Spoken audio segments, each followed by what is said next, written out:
Assalamualaikum warahmatullahi wabarakatuh.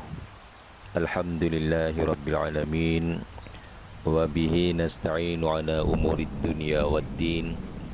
Wassalatu wassalamu ala asyrafil mursalin Sayyidina Muhammadin wa ala alihi wa sahbihi ajma'in.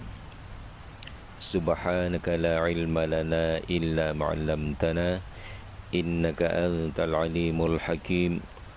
Rabbi shrah li sadri wa yassir li amri wahlul 'uqdatam min lisani yafqahu qawli, amma ba'd. Alhamdulillah, kita berjumpa lagi dalam tazkirah ringkas. Tazkirah kita pada kali ini akan membahas satu tajuk dalam bab taharah, yaitu an-najasah. An-najasah itu artinya najis. Syekh Muhammad Nawawi Al-Jawi Al-Bantani di dalam kitab karya beliau Kasyifatus Sajah sebagai syarahnya kitab Safinatun Najah menjelaskan, Bismillahirrahmanirrahim. Wa'lam anna najasata ala arba'ati aqsamin. Ketahuilah bahwasanya najis itu dibagi kepada 4 bagian. Ismun la yu'fa anhu fi thawbi wal ma'i wa huwa ma'rufun. Bagian yang pertama adalah najis yang tidak dimaafkan, sama sekali tidak dimaafkan, terkena pakaian, terkena badan, ataupun terkena tempat salat, dan juga terkena air. Dan bagian yang pertama inilah yang paling banyak, sebab termasuk di situ segala kencing, kencingnya manusia, kencingnya binatang, begitu juga kotoran manusia ataupun kotorannya binatang. Ini semua termasuk bagian najis-najis yang tidak dima'fu. Yang kedua, wa qismun yu'fa anhu fihima. Satu bagian lagi adalah najis yang dimaafkan pada keduanya, yaitu pada pakaian ataupun pada air. Jadi bagian yang kedua ini dimaafkan, terkena air dimaafkan, terkena badan kita dimaafkan, terkena pakaian kita dimaafkan, juga terkena air dimaafkan. Mala yudrikuhu tarful mu'tadil adalah najis yang tidak dapat dilihat oleh mata yang normal, bukan mata orang yang rabun, dan juga dengan memakai teropong ataupun cermin mata yang sudah menampakkan benda itu sebagai benda yang besar. Ini dimaksudkan tidak dapat dilihat dalam pandangan mata biasa. Contohnya percikan kencing yang sangat kecil sekali dan sedikit sehingga tidak dapat kelihatan.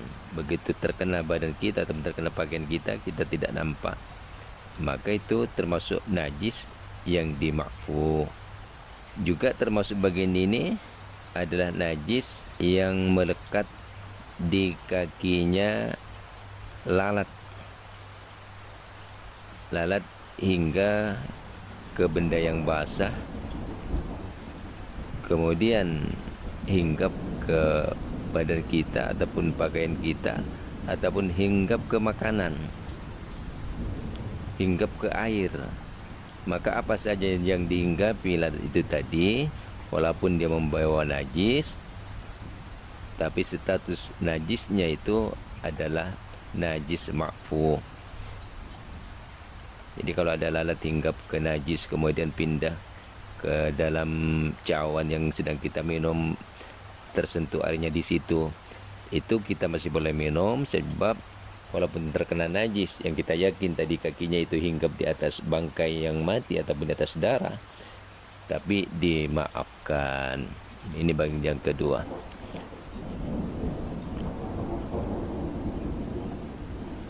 Wa qismun yu'fa anhu fi thawbi dunal ma'i wa wa qalilud dami.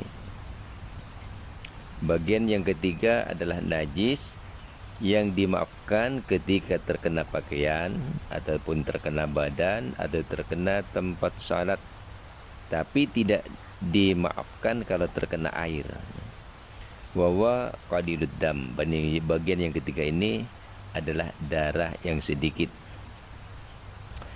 Darah, mungkin badan kita berkudis ataupun ada bisul-bisul, ketika sedang salat tiba-tiba pecah bisulnya ataupun tangan kita tergaru bagian yang kudisnya itu tadi sehingga keluar darah, maka teruskan salatnya, sebab darah yang terkena pakaian itu atau terkena badan kita itu adalah najis ma'fu, najis yang dimaafkan,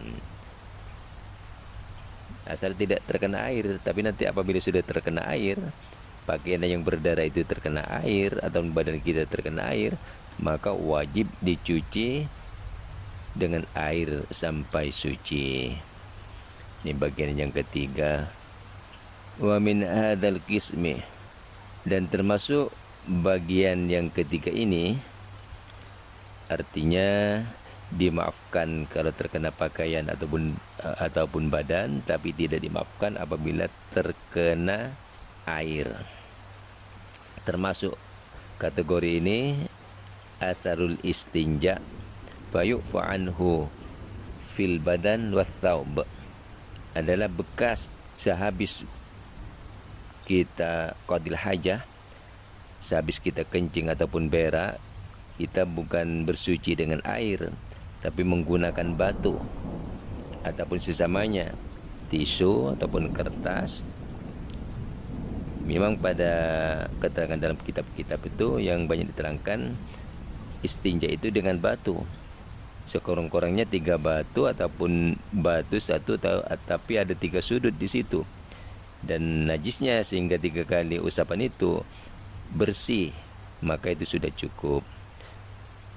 Kalau tidak bersih lagi, ya usap lagi dan ambil yang ganjil untuk mendapatkan kesunatan.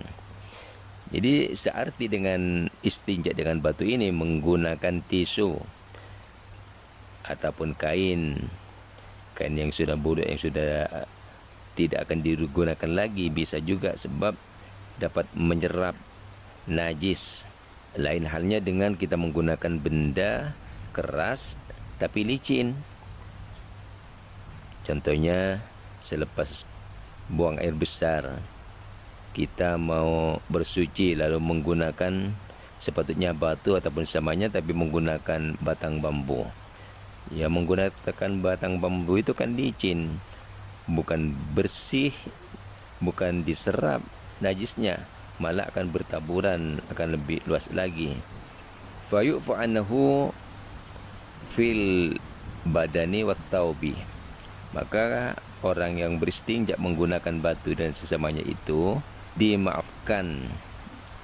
Artinya bekas-bekasnya itu dimaafkan. Dengan arti kata lain, walaupun kesuciannya itu tidak sempurna, tapi itu memang pilihan agama, ya. Itu bukan harus ikut cari air dulu kemudian baru istinja dengan batu ataupun tisu, bukan begitu, ya. Artinya dalam keadaan ada air, kita boleh menggunakan cara istinja dengan batu ataupun dengan tisu saja. Tapi kalau mau ambil yang afdal, istinja ini gunakan dulu dengan batu ataupun tisu, kemudian diikuti dengan air. Itu cara yang paling sempurna. Dia bagian ketiga ini kita membahas tentang menggunakan hanya batu ataupun sesamanya saja. Belum suci sempurna, ya. Tapi bekas-bekas najis yang melekat pada badan kita itu, pada sekitar kemaluan kita itu, sudah dimaafkan hukumnya. Fayu'fa anhu fil badan, maka dimaafkan dari orang itu yang masih tersisa pada badan, wal thawbi, dan pakaian. Hatta law sala minhu arakun, sehingga apabila orang itu berkeringat sampai mengalir, wa asaba thawba minal mahal al muhadil farj, dan keringatnya itu terkena pakaian ataupun seluar dalam umpamanya yang lurus dengan kemaluan kita, yang kita gunakan istinja dengan batu ataupun samanya itu tadi,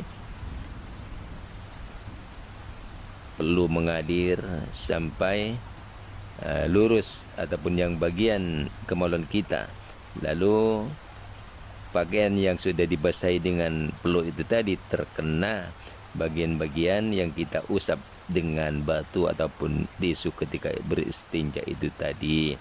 Nah, ini masih lagi dimaafkan, masih lagi boleh, teruskan saja salatnya. Dunal ma'i, tapi kalau sudah terkena air tidak boleh. Wa qismun yu'fa'anu fil ma'i duna thawbi wal maita allati la damalaha sa'il kal qamli hatta law hamalaha fi salati batalat. Dan bagian yang keempat adalah najis yang dimaafkan apabila terkena air, tapi tidak dimaafkan kalau terkena pakaian ataupun badan. Bagian yang keempat ini adalah bangkainya serangga, binatang yang tidak berdarah seperti lipas, nyamuk, lalat, kumbang, dan lain sebagainya. Jadi jenis-jenis binatang ataupun serangga apabila dibunuh darahnya tidak mengalir, itu termasuk bagian yang keempat. Apabila terkena air dan mati di dalamnya, asal bukan dengan perbuatan kita, maka air ataupun cairan yang terkena itu tadi masih dihukumi suci. Sebab walaupun memang jelas terkena najis dari bangkai itu tadi, tapi sudah dimaafkan, termasuk najis yang dimaafkan. Tapi tidak kalau bukan air, contohnya melekat pada badan kita, pada pakaian kita, ya, termasuk bangkai nyamuk. Kalau darahnya kan dimaafkan, tapi kalau bangkainya itu harus dibuang bersih. Tak boleh ada yang melekat sedikit pun pada bagian badan kita ataupun pakaian kita. Begitu juga contohnya kutu. Biasa kesukaan kaum wanita ini waktu-waktu kosong selalu mencari kutu dengan anak-anaknya ataupun dengan jiran tetangganya, lalu ditenyeh di atas kepalanya, ditindih di atas kepalanya, hingga lekat kulit kutunya itu lekat pada rambutnya, lalu dibawa bersembahyang, maka sembahyangnya tidak sah sebab menanggung najis. Sekian, terima kasih yang dapat saya sampaikan, semoga bermanfaat. Terima kasih atas segala perhatiannya. Wassalamualaikum warahmatullahi wabarakatuh.